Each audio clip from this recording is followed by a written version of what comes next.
اپنی عزت کی وجہ سے آسمان کی بلندیوں پر تھے، اور آج ہم ان کے طریقے چھوڑ کر جو ہے وہ اس آسمان سے گرے ہوئے تارے ہیں، یعنی ہم زوال کا شکار ہیں۔ اقبال کا خیال ہے کہ آج کے نوجوانوں میں اپنے اسلاف کی خوبیاں اگر پیدا ہو جائیں تو امت مسلمہ آج بھی دنیا کی رہنما بن سکتی ہے، جس طرح وہ دنیا کو لیڈ کر رہے تھے، دنیا کی رہنمائی کر رہے تھے۔ اسی لیے وہ ان شعروں میں مسلمان جوانوں کو مخاطب کر کے کہتے ہیں کہ اے مسلمان نوجوان، کیا تو نے کبھی غور و فکر کیا ہے؟ کیا اس بات کو کبھی سوچا ہے کہ تیرا تعلق کس قوم سے ہے؟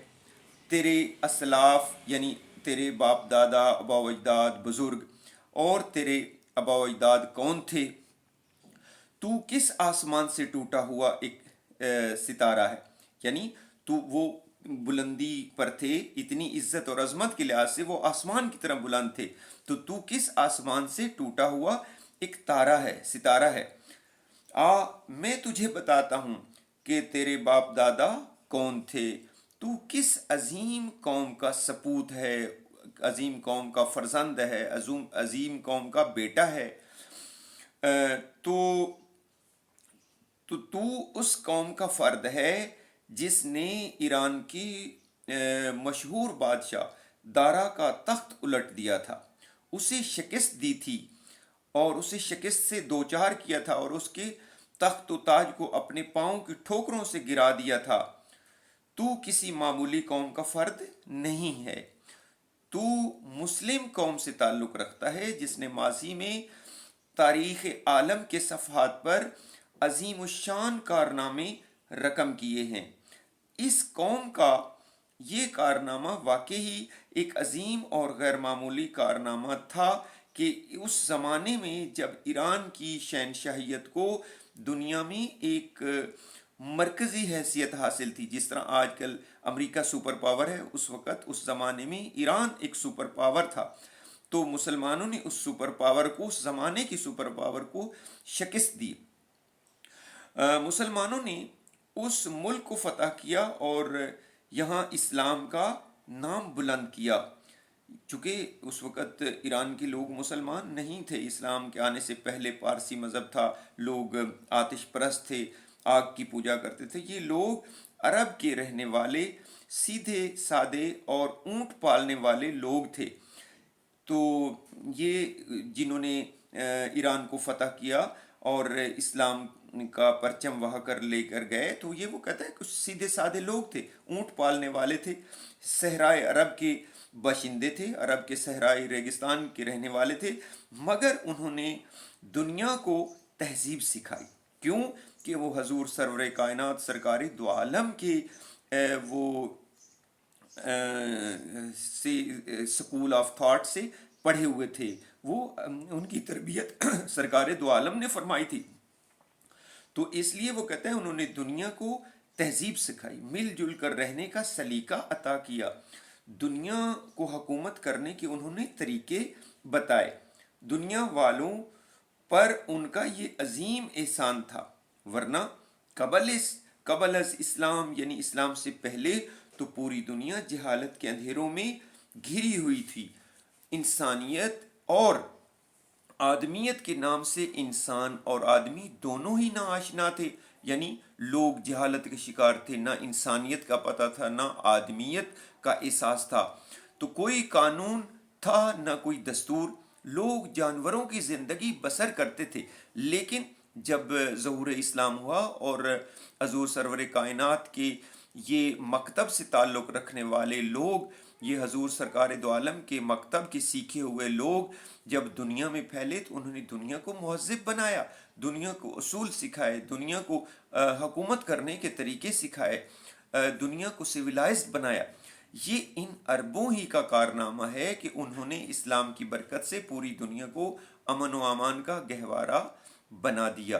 انسانوں کو انسانوں کے حقوق اور فرائض کا احساس دلایا، انسان اور انسانیت پر بلا شبہ ان اونٹ پالنے والے صحرائی باشندوں کا عظیم احسان ہے۔ تو ان علامہ اقبال نے ان اشعار میں اپنے آباء و اجداد کو خراج عقیدت پیش کیا ہے اور تاریخ کے حقائق سے پردہ اٹھایا ہے، اور وہ باتیں جو چونکہ وہ صحیح اور باعمل مسلمان تھے، ہم جو ہے وہ ہم نے منافقت کی چادر اوڑھ لی اور اسلام کا لبادہ اوڑھ کر ہم مسلمان بنے پھرتے ہیں، لیکن ہم نے اپنے آباء و اجداد اور سرکار دو عالم اور قرآن کی تعلیمات کو فراموش کر دیا ہے، جس کی وجہ سے آج ہم پوری دنیا کے اندر ذلت اور رسوائی کا شکار ہیں، ہر جگہ پستی اور زوال اور ذلت کا شکار ہیں، اور ہر جگہ مسلمانوں کا ہی وہ کشت و خون ہو رہا ہے، خون بہایا جا رہا ہے۔ تو اس کی وجہ یہ ہے کہ مسلمان منافق ہو چکے ہیں، انہوں نے یہود و ہنود کے آگے گھٹنے ٹیک دیے اور ان کے آگے جو ہے وہ سرنگوں ہو چکے ہیں، انہوں نے اسلام کی تعلیمات کو چھوڑ دیا، انہوں نے پیغمبر اسلام کی تعلیمات کو چھوڑ دیا، انہوں نے قرآن کی تعلیمات کو فراموش کر دیا۔ تو یہ وجہ ہے کہ جس کی وجہ سے ہم زوال کا شکار ہو گئے۔ تو اب دیکھیے پہلے 3 اشعار ہو گئے، اب اس کے بعد میں اگلے 3 اشعار اکٹھے جو ہیں وہ پڑھ کے اس کی تشریح سمجھانے کی کوشش کرتا ہوں۔ تو چوتھا شعر ہے، گدائی میں بھی وہ اللہ والے تھے غیور اتنے۔ غیور کا معنی ہوتا ہے غیرت مند، گدائی کا معنی ہوتا ہے غربت، کہ منعم ہوتا ہے مالدار امیر، کہ منعم کو گدا کے ڈر سے بخشش کا نہ تھا یارہ، یعنی یارہ کا معنی ہوتا ہے حوصلہ اور بخشش عطا کرنے کا، دینے کا، یعنی ایک امیر آدمی کو یہ حوصلہ نہیں پڑتا تھا، اتنی ہمت اور جرت نہیں ہوتی تھی کہ میں اپنی زکوٰۃ خیرات اپنا مال کس کو دوں۔ تو آگے وہ کہتے ہیں، غرض میں کیا کہوں تجھ سے کہ وہ صحرا نشیں کیا تھے، صحرا میں رہنے والے، صحرا نشین، غرض کا معنی ہوتا ہے قصہ مختصر یہ کہ جہاں گیرو جہاں دارو جہاں بانو جہاں آرا، کہ یہ لوگ جو ہیں جو صحرا کے رہنے والے تھے، جہانگیر یعنی یہ حاکم تھے، حکومت کرنے والے تھے، جہاں آرا دنیا کو سنوارنے والے تھے، اور صحرا میں رہنے والے۔ اس کے بعد ہے جی 3 شعر ہو گئے، تو 1 2 3 ہاں، غرض میں کیا کہوں تو اسی کو وہ صحرا نشی کیا تھے، جہانگیر یعنی پوری دنیا پر وہ پھیل گئے، جہاندار اور دنیا پر حکومت کی، جہاں بان دنیا کی نگرانی کی، اور جہاں آرا اور دنیا کی کو سجایا۔ تو یہ ان کی خوبیاں تھیں۔ آگے دیکھیے ان 3 اشعار کی تشریح ملاحظہ فرمائیے۔ تو حضرت علامہ اقبال ایک مسلمان کی شان بیان کرتے ہوئے کہتے ہیں کہ ایک مسلمان کی شان یہی ہے کہ وہ خدا کی رضا پر راضی رہنے اور جو کچھ اسے خدا کی طرف سے ملے اس پر صبر و شکر کرے اور مزید کی خواہش نہ کرے، جو اللہ نے دیا ہے اس پر قناعت کرے۔ اس کیفیت کو قناعت پسندی، فقر اور درویشی کہا جاتا ہے، یعنی جو اللہ نے دیا اس پہ راضی رہنا یہی قناعت ہے، یہی قناعت پسندی ہے، یہی فقر ہے اور یہی درویشی ہے۔ حضرت نبی اکرم صلی اللہ علیہ وآلہ وسلم نے اس فقر کو اپنے لیے باعث فخر قرار دیا ہے۔ نبی پاک صلی اللہ علیہ وآلہ وسلم کی ساری زندگی اسی اصول پر کاربند رہی، الفقر و فخری، الفقر و فخری، کہ فقر میرا فخر ہے، یعنی اپنی وہ جو درویشی تھی، اپنا جو فقر تھا، قناعت پسندی تھی، وہ کہتے ہیں کہ یہ میرا فخر ہے، اس اپنے لیے فخر گردانتے تھے پیغمبر اسلام۔ تو کاربند رہنے کی بہترین مثال آپ ہیں۔ آپ نے جن لوگوں کی تربیت کی یعنی صحابہ کرام کی، ان کے ہاں بھی فقر، درویشی اور قناعت اور صبر و استقلال کی خوبیاں تھیں۔ وہ غربت و امارت، فقر و فاقہ اور گدائی و شاہی میں غیور تھے، یعنی غیرت مند رہتے تھے، بے شک غربت ہو یا امارت ہو، امیر ہو جاتے، فقر و غربت ہو یا فاقہ ہو، بھوک ہو، پھر بھی وہ غیرت مند، اپنی غیرت کا سودا نہیں کرتے تھے، ہاتھ نہیں پھیلاتے تھے، اور گدائی و شاہی میں وہ غیور رہتے تھے، غیرت مند رہتے تھے دونوں حالتوں میں۔ وہ دونوں حالتوں میں خدا کے صابر، شاکر اور اس کی نوازشوں پر قناعت پسند تھے، قانع تھے۔ پھر اس معاشرے میں غریب اور بے وسیلہ لوگ بھی غیرت و حمیت کے پیکر تھے کہ اس معاشرے میں جو باقی غریب لوگ رہنے والے تھے وہ بھی غیرت مند تھے، نہ صرف حکمران تھے. یہاں تک کہ اگر کسی باوسیلہ شخص کو، یعنی جو مالدار شخص ہے، دولت مند شخص ہے، اس کو صدقہ و خیرات کرنا ہوتا تو وہ کسی حاجت مند کو صدقہ خیرات اور زکوٰۃ پیش کرتے وقت جو ہے وہ جھجکتا اور شرماتا کہ ایسا نہ ہو کہ اس کا صدقہ و خیرات قبول کرنے کی بجائے واپس کر دیا جائے. یعنی کسی امیر آدمی کو صدقہ و خیرات کرنے سے جھجک آتی، شرم آتی کہ میں کہ اگر کسی کو دوں تو اگر کسی نے انکار کر دیا تو پھر لوگ جو ہے وہ انکار کر دیتے تھے، لیتے ہی نہیں تھے، لینے والا کوئی نہیں تھا، دینے والے بہت تھے. اس کی وجہ یہ تھی کہ وہ لوگ خدا کی ذات پر بھروسہ کرتے اور اسی پر اپنی ضروریات کا انحصار کرتے. یہی سبب تھا، یہی وجہ تھی کہ ان لوگوں کو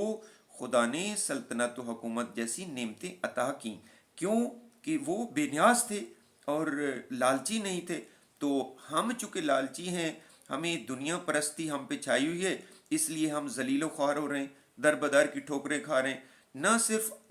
عوام بلکہ ہمارے حکمران بھی بھیک مانگنے پہ مجبور ہیں. وہ لوگ بادشاہ بنے اور جو حضور سرور کائنات کے مکتب سے تعلق رکھنے والے تھے اور دنیا والوں کو آئین جہانداری سکھاتے کہ جہان پر حکومت کیسے کی جاتی ہے. آج کے نوجوانوں کو اپنے آباء و اجداد سے کوئی نسبت نہیں، کوئی تعلق اور واسطہ نہیں ہے. یہ اپنے اسلاف کے شاندار کارناموں سے ناواقف ہیں، ان کو پتہ ہی نہیں کہ وہ کیسے ہمارے آباء و اجداد تھے. آج کی نسل جو آج کی جو نوجوان نسل ہے، نسل نو ہے، یہ نام نہاد روشن خیالی اور ترقی پسندی کی وجہ سے اپنی تاریخ سے رشتہ توڑ بیٹھے ہیں. یعنی یورپ اور مغرب کی وہ ان کے فالورز بن کے ان کی تقلید کر رہے ہیں. اور افسوسناک بات یہ ہے کہ با اختیار حلقے نوجوانوں کو جان بوجھ کر ایک سازش کے تحت آباء و اجداد کے کارناموں سے بے بہرا رکھنے کی کوشش کر رہے ہیں کہ ان کو، کیونکہ غیرت وہ سکھانا ہی نہیں چاہتے، قوم کو وہ شعور دینا ہی نہیں چاہتے. تو وہ کہتے ہیں کہ یہ جس طرح یہ ہمارے غلام رہیں اور ہم کسی اور کے غلام رہیں. آج کے نوجوان جو ہیں وہ فلم اور ایکٹروں، ایکٹریسوں، ناچنے گانے والیوں کے ناموں سے تو بخوبی واقف ہیں، اس لیے کہ انہیں یہی بتایا جاتا ہے، یہی ان کے آئیڈیلز ہیں. مگر یہ نوجوان اپنی تاریخ کے عظیم ہیروز سے قطعی نابلد اور ناواقف ہے. یہی وجہ ہے کہ آج کی نوجوان نسل سیرت و کردار کے اعتبار سے اپنے باپ دادا سے مختلف ہے. ان کے قول و فعل میں کوئی تضاد نہ تھا جو ہمارے آباء و اجداد تھے. جو دل میں ہوتا وہی زبان پر ہوتا. وہ عملی لوگ تھے، جو کہتے وہ کر کے دکھاتے، تو جو کرتے تھے وہی کہتے تھے. اور آج کا نوجوان صرف باتیں کرتا ہے، عمل نہیں کرتا، بس زبانی جمع خرچ. آج اس کی آرزوئیں اگرچہ بلند اور اونچی ہیں، خواہشیں بہت ہیں آج کے نوجوان، مگر ان کے حصول کی خاطر دوسروں پر تکیہ کیے ہوئے. آج امت مسلمہ آسمان کی بلندیوں سے گر کر انتہائی پستیوں کی مکین بن چکی ہے، ذلت اور رسوائی کا شکار ہو چکی ہے. کشمیر و فلسطین جو ہے وہاں قیامت خیز زلزلے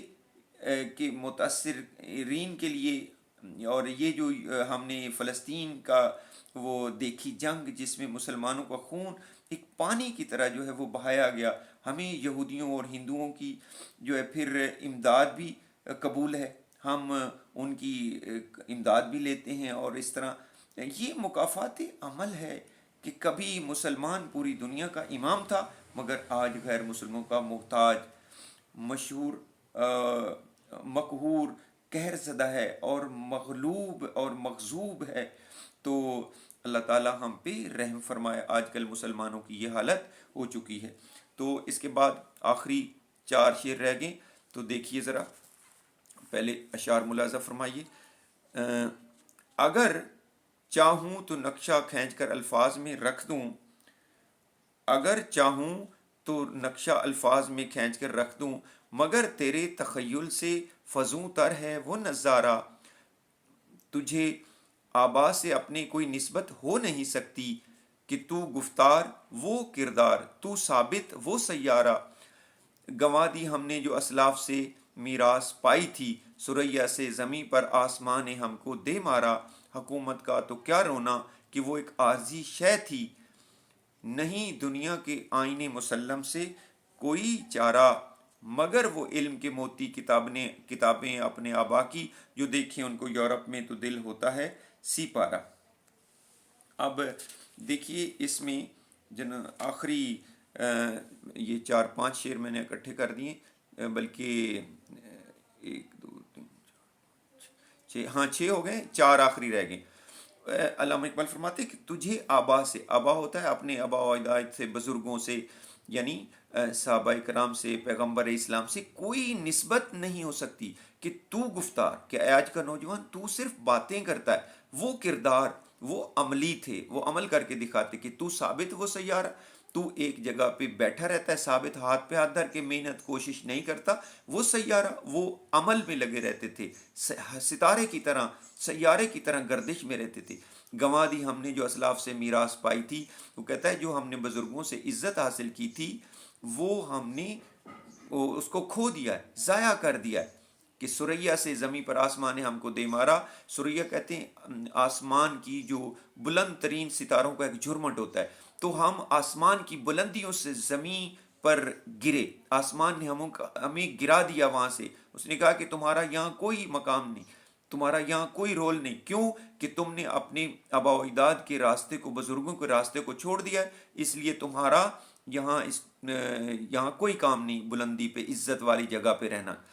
حکومت کا تو کیا رونا کہ وہ عارضی شے تھی، نہیں دنیا کے آئین مسلم سے کوئی چارہ۔ وہ کہتے ہیں حکومت ایک عارضی چیز ہوتی ہے، اگر مسلمانوں سے حکومتیں ماضی میں کہیں چھن گئی ہیں تو اس کا غم کرنے کی ضرورت نہیں ہے، حکومت آنے جانے والی چیز ہوتی ہے۔ اصل چیز کیا ہوتی ہے؟ نہیں دنیا کے آئین مسلم، جو دنیا کا ایک تسلیم شدہ پیٹنٹ پکا قانون ہے، جو قانون قدرت ہے، اس سے جو ہے وہ انسان کو ڈائیورٹ نہیں ہونا چاہیے، ان قوانین کو، ان طریقوں کو نہیں چھوڑنا چاہیے۔ یعنی اللہ تعالیٰ نے فرمایا کہ محنت اور کوشش کرو، تو ہم نے محنت اور کوشش چھوڑ دی، ہم توہم پرستی کا شکار ہو گئے، ہاتھ پہ ہاتھ رکھ کے بیٹھ گئے، ٹھیک ہے، اور غیروں کی طرف دیکھنے لگ گئے، تو اپنی محنت کوشش چھوڑ دی۔ مگر وہ علم کی موتی کتابیں اپنے آبا کی، جو دیکھیں ان کو یورپ میں تو دل ہوتا ہے سی بارہ۔ وہ کہتے ہیں کہ اپنے بزرگوں کی کتابیں آج جو یورپ کی کتب خانوں میں ان کو میں دیکھتا ہوں، علامہ اقبال فرماتے ہیں کہ میرا دل ٹکڑے ٹکڑے ہوتا ہے۔ ایک وقت تھا کہ مسلمان کم و بیش آدھی دنیا کے حکمران تھے، اور یہ حکمرانی خدا اور اس کے رسول کے احکامات پر عمل پیرا ہونے کی وجہ سے تھی، کہ مسلمان اللہ اور قانون قدرت کے بتائے ہوئے اصولوں پر چلتے اور پیغمبر اسلام کی بتائی ہوئی باتوں پر عمل کرتے، تو یہ حکومت چلاتے تھے۔ مسلمانوں میں اتحاد تھا، اخوت تھی، یگانگت اور یکجہتی تھی، بھائی چارہ تھا۔ یہی وجہ ہے کہ ایک مرکز سے ایک وقت میں فرانس، وسط ایشیا، پاک و ہند اور اسپین و مراکش تک ایک ہی مسلمان خلیفہ کا حکم چلتا تھا۔ وقت گزرنے کے ساتھ ساتھ مسلمانوں کی یہ عظیم سلطنتیں سکڑنے لگیں، اور پھر وہ وقت بھی آیا کہ جب استعمار نے، یعنی ظالم جو یہود و ہنود کی طاقتیں تھیں، انہوں نے ان سلطنتوں میں اپنے پنجے گاڑ دیے، اور مسلمان حاکم کی بجائے محکوم ہو گئے، یعنی وہاں ان سے حکومتیں چھن گئی، کمزور ہو گئے، اور انہوں نے ان کو ٹکڑے ٹکڑے کر دیا، تفرقہ بازی میں ان کو بانٹ دیا، آپس میں ان کی جو فرقہ پرستی ہے اور اس کے اسلام کے انہوں نے ٹکڑے کر دیے۔ تو یہ یہود و نصارہ کی یہ سازش تھی، اسلام کی میراث ہم نے اپنی نالائکیوں کی وجہ سے گنوا دی، اور شہرت و عظمت کی بلندیوں سے آسمان سے ہم کو محکومیت کی پستیوں میں گرا دیا آسمان نے۔ تاریخ کی یہ سنگلاخ، یہ سخت حقیقت ہے، اسے کسی طور پر بھی جھٹلایا نہیں جا سکتا۔ یہ دنیا کا تسلیم شدہ قانون ہے کہ حکومت و اقتدار اور دولت و سلطنت کبھی ہمیشہ کے لیے کسی کی نہیں رہتی، اور یہ اس کلیے سے کوئی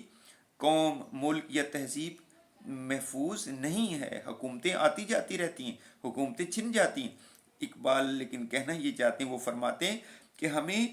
حکومت چھن جانے کا دکھ نہیں، حکومت و اقتدار تو عارضی چیزیں ہیں، اصل افسوس تو اس کا ہے کہ اپنے اسلاف کی علمی میراث ہم کھو بیٹھے، کہ ان کا جو علمی سرمایہ تھا اس کو ہم نے چھوڑ دیا، ہم عیاشیوں میں پڑ گئے، اس کو چھوڑ دیا۔ حکومت و اقتدار تو ایک عارضی چیزیں ہیں، اصل افسوس تو اس بات کا ہے کہ اپنے اسلاف کی علمی میراث ہم کھو بیٹھے ہیں، وہ علمی، ادبی اور سائنسی وراثت جو کرتبہ و بغداد کی یونیورسٹیوں سے اہل مغرب لوٹ کر لے گئے تھے، یعنی مسلمانوں کی وہ کتابیں جو کرتبہ اور بغداد کی یونیورسٹیوں سے وہ لے گئے، اپنے کتب خانوں میں یورپ میں لے گئے، اور جس کی وجہ سے وہ آج کرۂ ارض پر حکمرانی کے خواب دیکھ رہے ہیں، حکومت کر رہے ہیں، اور ہم ان کی غلامی کر رہے ہیں۔ تو یہ وہ وجہ تھی کہ ہماری غلامی کی وجوہات کیا تھیں۔ یہ احساس ہمارے لیے سہانی روح ہے، ہماری روح کو یہ بات ڈستی ہے، تکلیف دیتی ہے کہ ہمارا علمی سرمایہ لے کر وہ اس سے فائدہ اٹھا کر آج ہم پہ حکومت کر رہے ہیں، اور ہم محکوم ہیں، ہم ان کے مجبور ہیں۔ اپنے آبا و اجداد کی کتابیں جو علم کے موتی تھے، وہ اتنی قیمتی کتابیں تھیں، انہیں مغرب کی لائبریریوں کی زینت۔ علامہ اقبال فرماتے ہیں، چونکہ علامہ اقبال 1905 سے لے کے 1908 تک یورپ میں تعلیم حاصل کرنے کے لیے گئے تھے، انہوں نے وہاں کے کتب خانے کھنگالے، ان کی لائبریریاں چھانی، تو دیکھیں کہ وہ مسلمانوں کی کتابیں آج بھی موجود ہیں۔ تو دل، وہ کہتے ہیں کہ یہ کتابیں زینت دیکھ کر دل میرا پاش پاش ہو جاتا ہے، ٹکڑے ٹکڑے ہو جاتا ہے، سی پارا ہو جاتا ہے، ٹکڑے ہو جاتے ہیں۔ اور یہ سب کچھ ہماری کوتاہی، بے حسی اور غیر ذمہ داری کی وجہ سے ہے۔ تو شاعر مشرق علامہ محمد اقبال نے مسلمانوں کو یہ غور و فکر کرنے کا اور اپنا جائزہ خود احتسابی کا ایک درس دیا ہے، کہ ذرا اپنے گریبان میں جھانکیں اور ایک انالیسز کریں اس بات کا کہ وہ کیا باتیں تھیں کہ جس کی وجہ سے ہمارے آبا و اجداد محترم اور آسمان کی بلندیوں پر تھے، اور وہ کیا وجوہات ہیں کہ جن کی وجہ سے آج ہم ذلت، رسوائی، پستی، محکومی اور غلامی کی زندگی بسر کرنے پر مجبور ہیں۔ آج ہم یوں لگتا ہے کہ جیسے جو ہے وہ حکمرانوں کے ایک غلام ہیں، اس طرح کی ہم خوش آمدیں ہمارے حکمران کرتے دکھائی دیتے ہیں، ان کے آگے سرنگوں ہوتے دکھائی دیتے ہیں۔ کوئی دنیا کا مسلمان دیکھا ہی نہیں کہ جس نے سٹینڈ لیا ہو یہ فلسطین کے مسئلے پر، سوائے چند غیرت مند، وہ غریب، مجبور اور پسماندہ ملک جو ہیں، انہوں نے غیرت اور جرت دکھائی، اور انہوں نے جو ہے وہ حق کے ساتھ کھڑا ہونا پسند کیا۔ باقی اسلامی دنیا جو ہے وہ آج کے یزید کے پیچھے جھکی ہوئی دکھائی دیتی ہے، آج کے یزید کے پیچھے وہ ان کی فوج اور ان کی صف میں شامل دکھائی دیتے ہیں۔ تو یہ مسلمانوں کی وہ اصول پسندیاں تھیں جو انہوں نے چھوڑ دیں، جس کی وجہ سے ذلت اور رسوائی ہمیشہ ان کے گلے کا طوق بن گئی، اور وہ مسلمان جو غیرت مند اور خوددار تھے تو وہ اس کی وجہ سے ان کو عزت تھی۔ تو یہ علامہ اقبال نے غور و فکر کرنے کی اور سوچنے کی دعوت دی ہے، اور آج کے زمانے میں ہم اس علامہ اقبال کی فکر کو زیادہ بہتر اور اچھے انداز سے سمجھ سکتے ہیں، بشرطے کہ ہم میں سوچنے سمجھنے کی کوئی صلاحیت ہو، کوئی غور و فکر کرنے کی ہمارے اندر کوئی اگر اخلاقی جرت ہے، کوئی سوچنے کی طاقت موجود ہے، تو ہم آج بھی اپنے آپ کو بہتر بنا سکتے ہیں۔ تو اس لیے اللہ تعالی ہمیں قرآن اور پیغمبر اسلام کی تعلیمات پر عمل کرنے کی توفیق عطا فرمائے، اور علامہ اقبال کی اس فکر کو سمجھنے کی توفیق عطا فرمائے۔ تو علامہ اقبال کی شاعری دراصل قرآن اور سنت رسول صلی اللہ علیہ وآلہ وسلم کی تشریح اور تفسیر ہے، تو اس لیے اس سے فائدہ اٹھانا چاہیے۔ علامہ محمد اقبال ہمارے ایک اللہ کی طرف سے ایک پیغمبر انقلاب کا درجہ رکھتے تھے، وہ ایک شاعر، ایسے شاعر تھے کہ جن کی صرف شاعری ہی نہیں بلکہ وہ انسان کو آنے والے وقت کی وہ خبر دے رہے ہیں، بتا رہے ہیں کہ بھئی مسلمانوں سنبھل جاؤ، اپنے اندر وہ خامیاں اب بھی دور کر لو ورنہ ذلیل اور خوار ہو جاؤ، اور اس لیے غور و فکر کرو، سوچو۔ اللہ تعالی ہم سب کو علامہ اقبال کی فکر سے استفادہ کرنے کی توفیق عطا فرمائے۔ والسلام علیکم ورحمۃ اللہ وبرکاتہ۔